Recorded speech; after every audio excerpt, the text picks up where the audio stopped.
¿Alguna vez has conquistado tu montaña más alta solo para encontrar un abismo de silencio y vacío al otro lado?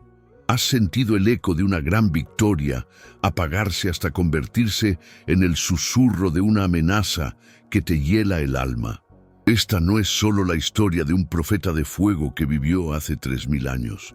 Es la anatomía de tu propia fatiga espiritual, el mapa de tu desierto personal y el protocolo divino que Dios activa no cuando estás en la cima del triunfo, sino cuando te derrumbas bajo el peso de tu propia humanidad.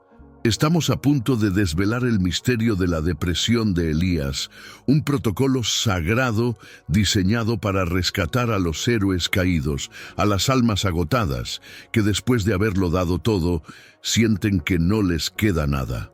Visualicemos por un instante la cima del Monte Carmelo.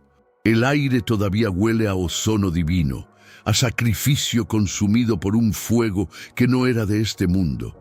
Elías está de pie, con el rostro manchado de ceniza y sudor, pero sus ojos reflejan el poder de Yahvé. Acaba de humillar a 450 profetas de Baal, ha hecho que una nación apóstata se postre y clame: Jehová es el Dios. La sequía de 3 años ha terminado con una lluvia torrencial que él mismo anunció. Es el clímax de su fe, la validación pública de su ministerio, un triunfo tan absoluto que debería haberlo sostenido por el resto de su vida. El eco de la victoria resuena en los valles, y por un momento Elías es más que un hombre. Es el instrumento visible de un Dios invencible, pero la vibración del poder celestial es efímera. La victoria en el Carmelo es respondida no con un desfile, sino con el veneno de una sola voz. La reina Jezabel, encarnación de la idolatría y el poder terrenal, no se impresiona por el fuego del cielo. En su lugar, envía un mensajero con una sentencia de muerte, una promesa fría y personal. Así me hagan los dioses, y aún me añadan, si mañana a estas horas yo no he puesto tu persona como la de uno de ellos. Esta frase, cargada de una oscuridad desafiante, no es solo una amenaza física, es un ataque directo al milagro. Es el mundo gritándole al alma agotada que su Dios no es suficiente, que la victoria de ayer no garantiza la seguridad de mañana. Aquí comienza lo que podríamos llamar la resaca espiritual del héroe. Elías, el hombre que cerró los cielos y los abrió, el que resucitó a los muertos y desafió a un rey, se desmorona. El contraste es brutal y profundamente humano. La adrenalina de la confrontación divina se ha agotado, y en su lugar queda un silencio ensordecedor, un vacío existencial. El propósito pareció cumplirse en el Carmelo, ¿y ahora qué? Elías no huye de Jezabel, huye del insoportable peso del silencio de Dios después del estruendo. Huye de la vulnerabilidad que sigue a la unción, un estado que todo creyente sincero ha conocido. El agotamiento que nos hace cuestionar si la fuerza que manifestamos alguna vez fue realmente nuestra. Su huida lo lleva al desierto, un paisaje que es el espejo perfecto de su alma. La tierra fértil de Israel queda atrás y se adentra en la nada, en la arena que se extiende hasta donde alcanza la vista, bajo un sol que no da vida, sino que la consume. Cada paso en esa tierra árida es un paso más profundo en su propio agotamiento. No está buscando una estrategia ni un nuevo escondite. Está buscando el final. El desierto se convierte en su santuario de desesperación, el lugar donde finalmente puede permitirse colapsar, lejos de la multitud que lo aclamaba y del Dios que, en su percepción, ahora parece distantemente silencioso. Bajo la sombra raquítica de un enebro, el profeta de fuego se convierte en un hombre de cenizas. Y allí, en el punto más bajo de su existencia, pronuncia la oración más honesta y desgarradora de su vida: «Basta ya, oh Jehová, quítame la vida, pues no soy yo mejor que mis padres». Esta no es una crisis de fe, sino una crisis de energía. No es la duda en el poder de Dios, sino el colapso total de la fuerza humana. Es el grito del soldado de élite que ha ganado la guerra, pero ha perdido las ganas de vivir el día de paz. Es el reconocimiento de su propia finitud, una verdad tan profunda que nos conecta a todos. ¿Quién no ha susurrado una versión de esta oración en la oscuridad de su propia noche? Y es aquí, en este momento de total rendición y quebrantamiento, donde se activa el primer paso del protocolo divino. La respuesta del cielo no es una reprimenda teológica, ni un sermón sobre la fe, ni siquiera un recordatorio de la victoria en el Carmelo. La primera intervención de Dios no es para el espíritu de Elías, sino para su cuerpo, porque Dios, en su infinita sabiduría, sabe que un alma no puede ser restaurada si el recipiente que la contiene está roto. Antes de la sanidad espiritual debe venir el cuidado físico. Esta es la primera y más sorprendente revelación del protocolo. Dios honra nuestras limitaciones humanas. Un ángel del Señor lo toca. No es una visión, no es una voz desde un torbellino. Es un toque físico, tangible. Y junto a él, un pan cocido sobre las brasas y una vasija de agua. Elementos primarios, esenciales, pan y agua. El ángel no le pide que ore, no le pide que profetice. Le dice, levántate y come. Este acto, tan simple y tan profundo, es la teología encarnada. Es Dios diciendo, veo tu agotamiento, veo tu dolor. Antes de hablar a tu corazón, voy a sostener tu vida. Tu cansancio no es un pecado, es una condición humana que yo mismo diseñé y que entiendo perfectamente. Este primer paso es una lección monumental para nuestra espiritualidad moderna, que a menudo glorifica el agotamiento como una señal de devoción. Dios mismo establece un precedente. La restauración comienza en lo físico. El sueño, el alimento, el descanso. No son lujos, sino componentes esenciales del proceso de sanidad que Dios quiere obrar en nosotros. Ignorar nuestro cuerpo es ignorar el templo que Dios nos ha dado y el primer escenario donde Él elige manifestar su cuidado paternal.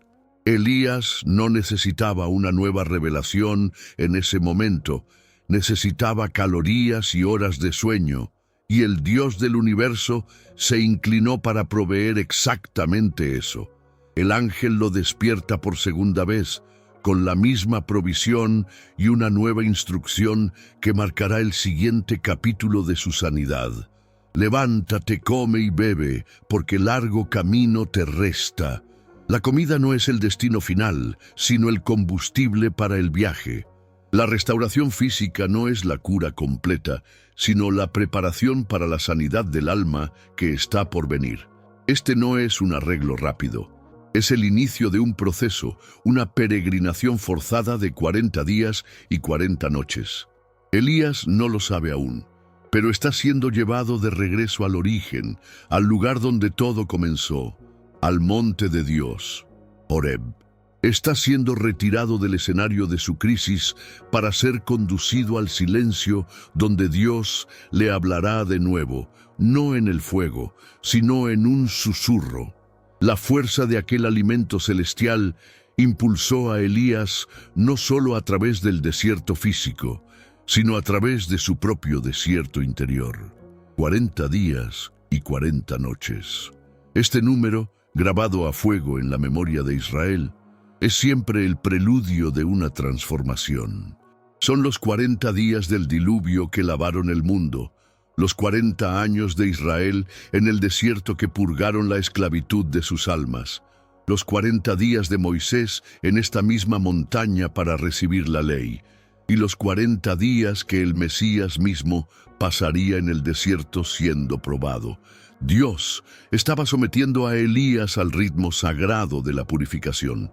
No era un castigo, sino una cuarentena divina, un tiempo establecido para que el ruido del mundo y el veneno de la amenaza se disiparan en el silencio abrumador del Sinaí. Este viaje no fue una marcha heroica, fue una caminata forzada hacia el silencio. Imaginen la monotonía de los días, el sol implacable, las noches frías y el único sonido siendo el de sus propias sandalias sobre la arena y las piedras. Dios estaba retirando a Elías de todo estímulo externo. Lejos de los aplausos del Carmelo, lejos de la amenaza de Jezabel, lejos de las expectativas de un pueblo voluble. En la soledad del camino, Elías fue despojado de sus roles. Profeta, hacedor de milagros, héroe nacional. Solo quedaba el hombre. Este es un paso crucial en el protocolo para que Dios reconstruya nuestra identidad. Primero debe de construir las falsas identidades a las que nos aferramos. El silencio no estaba vacío, estaba lleno de la intención de Dios de vaciar a Elías de todo lo que no fuera él. Y el destino no es una montaña cualquiera, es Horeb, también conocido como Sinaí, el monte de Dios. Este es el lugar de origen, el útero de la nación de Israel. Aquí fue donde Moisés, otro fugitivo desesperado, vio la zarza que ardía y no se consumía. Aquí fue donde la presencia de Dios descendió en fuego y temblor para sellar un pacto eterno con su pueblo. Dios no estaba llevando a Elías a un lugar nuevo para darle una experiencia nueva. Lo estaba llevando de regreso a la fuente, al fundamento de su fe y de su llamado. Cuando nos sentimos perdidos, agotados y sin propósito, el instinto de Dios no es empujarnos hacia adelante en la confusión, sino guiarnos hacia atrás, para recordar quién es Él y quiénes somos nosotros en Él. La sanidad requiere un regreso al origen. Al llegar a la montaña sagrada, Elías no encuentra un comité de bienvenida celestial.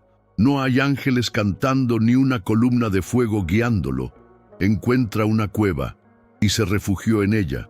La cueva es un símbolo poderoso. Es un lugar de protección, pero también de aislamiento. Es un vientre, pero también una tumba. Al entrar en esa oscuridad rocosa, Elías estaba manifestando externamente su estado interno. Se estaba retirando del mundo, de su llamado y del Dios al que sentía distante.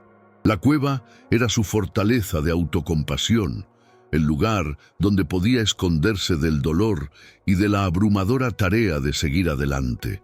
Pensó que encontraba refugio, pero en realidad estaba construyendo su propia prisión.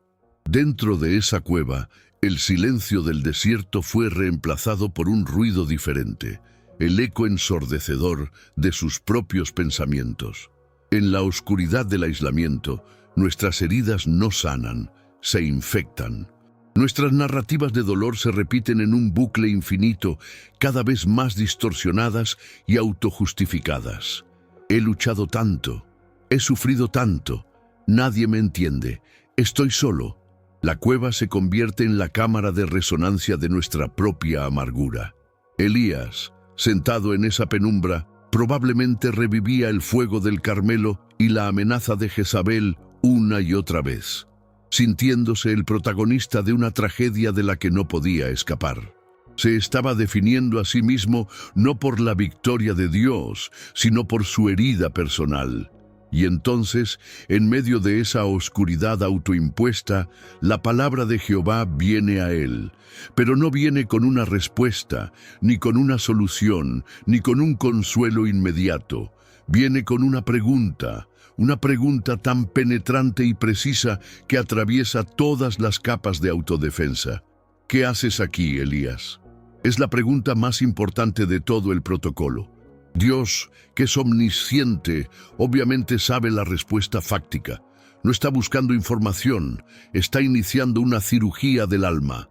La pregunta no es para él, es para Elías. Es una invitación divina a la autoconfrontación. El propósito de esta pregunta es forzar a Elías a verbalizar la historia que se ha estado contando a sí mismo. Es un acto de misericordia radical. Dios lo invita a sacar la infección de su corazón a la luz de la relación. Hasta que no damos voz a nuestro dolor, a nuestra ira, a nuestra autocompasión, estos permanecen como amos anónimos en la oscuridad de nuestra alma. Al preguntar, ¿qué haces aquí?, Dios le está diciendo, háblame, muéstrame tu herida, cuéntame la narrativa que has construido en tu mente. No temas, no te juzgaré, pero necesitas oírte a ti mismo, decirlo en mi presencia, para que la sanidad pueda comenzar.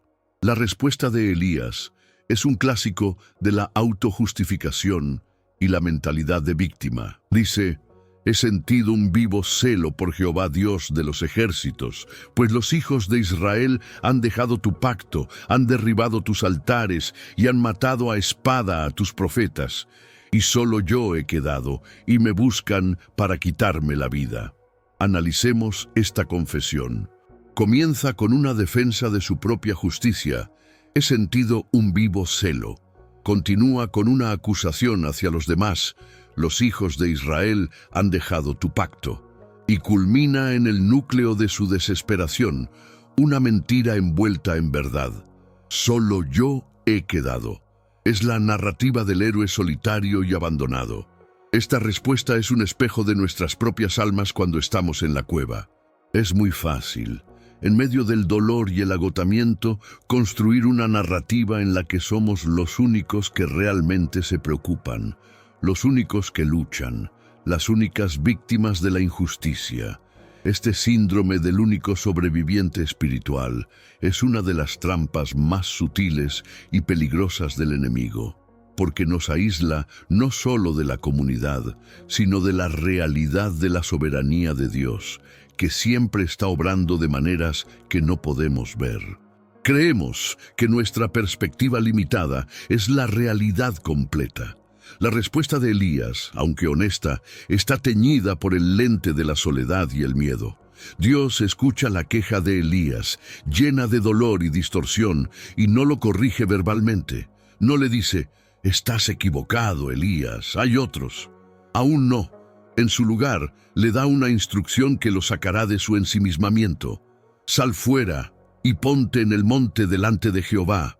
Dios lo está llamando a salir de la cueva, a abandonar su prisión de aislamiento y a posicionarse para una nueva revelación. Lo está invitando a pasar de la introspección dolorosa a la expectación divina. El protocolo está a punto de entrar en su siguiente fase, una demostración de poder diseñada para deconstruir las expectativas de Elías sobre cómo y dónde se manifiesta Dios. La sanidad real requiere que salgamos de la cueva. Elías obedece. Sale de la oscuridad de la cueva y se para en la montaña, ante la presencia inminente de Jehová. ¿Qué podría estar esperando? Está en Horeb, la montaña del pacto, el escenario del trueno, el relámpago y el fuego consumidor que una vez hizo temblar a toda una nación. Su queja aún resuena en sus oídos, una nación en apostasía, altares derribados, profetas asesinados. Quizás en lo profundo de su ser anhela una repetición de ese poder. Anhela que Dios desate una demostración de fuerza tan innegable que valide su celo y aniquile la arrogancia de Jezabel. Elías está buscando al Dios de la manifestación pública, al Dios del espectáculo abrumador, al Dios que ya conoció en el Carmelo. Pero Dios está a punto de enseñarle que su presencia no puede ser encasillada en las experiencias del pasado. Entonces comienza la demostración, pero es una clase magistral a través de la deconstrucción. Primero, un viento grande y poderoso, tan violento que parte los montes y quiebra las peñas. Es el poder en su forma más bruta e impersonal, la fuerza de la creación desatada. Podríamos imaginar a Elías protegiéndose el rostro, sintiendo la furia de una fuerza que podría barrer ejércitos enteros. Este es el tipo de poder que el mundo entiende y teme. Es un espectáculo de omnipotencia pura. Pero la Escritura añade la frase más importante, «Mas Jehová no estaba en el viento». La primera lección del protocolo final. No confundas el poder de Dios con la presencia íntima de Dios. Tras el viento, un terremoto. La tierra sólida bajo sus pies comienza a temblar y a ondular. La propia fundación de la montaña, símbolo de todo lo que es estable y permanente, se estremece violentamente. Es una demostración que sacude no solo la tierra, sino la seguridad interior. Es el poder que desestabiliza reinos y derriba fortalezas. Otro signo que Elías podría haber deseado para sacudir la complacencia de Israel. Pero una vez más, la misma y sorprendente conclusión divina resuena en el silencio que sigue al caos. Pero Jehová no estaba en el terremoto. Segunda lección: la presencia de Dios no se encuentra necesariamente en las grandes conmociones que alteran nuestro mundo, por más que las anhelemos en nuestra desesperación. Y después del terremoto llega el fuego. Este es el elemento de Elías. El fuego es su firma divina, la herramienta de su mayor triunfo en el Carmelo. El fuego representa la purificación, el juicio y la presencia tangible y santa de Dios en toda la historia de Israel. Si había un lugar donde Elías esperaría encontrar a su Dios, sería aquí, en las llamas familiares y consumidoras, el calor intenso, la luz cegadora, el poder innegable. Pero entonces llega el golpe de gracia a todas sus expectativas, la revelación más desconcertante de todas. Pero Jehová no estaba en el fuego. Dios acababa de tomar los tres símbolos más grandes de su poder manifiesto y se había declarado ausente de todos ellos. ¿Por qué este espectáculo de poder vacío? ¿Por qué mostrarle a Elías todo lo que él podía hacer solo para decirle, yo no estoy ahí? Este fue el acto final y más profundo de la desintoxicación espiritual de Elías. Dios estaba purgando de su sistema la dependencia de lo sensacional. Le estaba enseñando que la fe no puede sustentarse en la búsqueda constante de la próxima gran manifestación. En nuestro agotamiento y desesperación, a menudo tratamos de recrear un momento Carmelo, buscando un sentimiento, una experiencia dramática que nos asegure que Dios está con nosotros. Pero Dios, en su amor, estaba liberando a Elías de esa necesidad, enseñándole a buscarlo más allá del ruido, más allá del espectáculo. Y entonces, tras el fuego, en el silencio ensordecedor que dejó el caos, llegó un silbo apacible y delicado, una voz de suave silencio. Este es el clímax teológico y emocional de toda la jornada. Imaginen el cambio, del viento que destroza rocas, del terremoto que sacude la tierra, del fuego que consume, a un sonido tan sutil que requiere una quietud absoluta para ser percibido. Aquí es donde estaba Dios, no en el poder que aterroriza, sino en la intimidad que invita. El susurro no puede ser oído por la multitud, solo puede ser percibido por el individuo que se ha aquietado. Es la revelación de que la presencia de Dios no es una actuación, sino una relación personal y cercana. Este silbo apacible y delicado es la voz que habla directamente al alma. No necesita gritar para ser escuchada por encima del ruido de nuestro miedo o nuestra autocompasión. Es la presencia que calma, que centra, que restaura. El protocolo divino nos enseña que, si bien Dios puede y usa las grandes manifestaciones, el lugar donde Él habita, donde se comunica la dirección y la sanidad más profundas, es en la quietud de una relación íntima. Elías tuvo que soportar la tormenta para llegar a la calma donde Dios lo esperaba. La verdadera fuerza no se encontró en la tormenta, sino en el susurro que vino después. Al oírlo, Elías reacciona de una manera completamente nueva. Ya no se queja, ya no se esconde. Reconoce la santidad de esa intimidad. Cubre su rostro con su manto, un acto de reverencia y humildad, y se para a la entrada de la cueva. Y Dios, habiéndolo llevado a este punto de quiebre y restauración, le hace la misma pregunta por segunda vez. ¿Qué haces aquí, Elías? La pregunta es la misma, pero ahora Elías es diferente. Su respuesta verbal es idéntica, repite su queja, pero el contexto ha cambiado radicalmente. Ya no es el grito de un hombre abandonado en el eco de una cueva, sino la confesión de un hombre quebrantado en la presencia íntima de un Dios que susurra. Y la cura final de Dios para el agotamiento de Elías no es un sentimiento de éxtasis ni una palabra de consuelo pasivo. Es una nueva misión. Dios no responde a la queja, responde al hombre. Le dice: ve, vuélvete por tu camino, y ungirás a Hazael por rey sobre Siria. A Jehú ungirás por rey sobre Israel.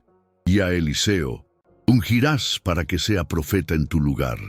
La sanidad se completa con un propósito renovado. Dios no lo retira del servicio, lo recomisiona. La mejor terapia para el agotamiento espiritual no es el retiro permanente, sino el servicio reorientado, impulsado no por el celo frenético, sino por la intimidad de un Dios que susurra. Lo está enviando de vuelta, no como una estrella solitaria, sino como un eslabón en una cadena de propósitos divinos. Finalmente, Dios administra el antídoto directo a la mentira central que lo había consumido: la soledad. Después de darle su nueva misión, Dios le revela la verdad que su dolor le había impedido ver. Y yo haré que queden en Israel 7,000, cuyas rodillas no se doblaron ante Baal y cuyas bocas no lo besaron. No estás solo, Elías. Tu percepción era real, pero no era la verdad completa. Mientras te consumías en tu cueva, yo tenía un remanente fiel. Esta es la promesa final del protocolo divino, el cuidado del cuerpo, el viaje al origen, la confrontación de nuestra narrativa, la desintoxicación del espectáculo, el encuentro en la intimidad y la renovación del propósito con la certeza de que no estamos solos. Este es el camino de Dios desde la cima del triunfo hasta el fondo del abismo y de regreso a una fe más profunda, silenciosa y verdadera.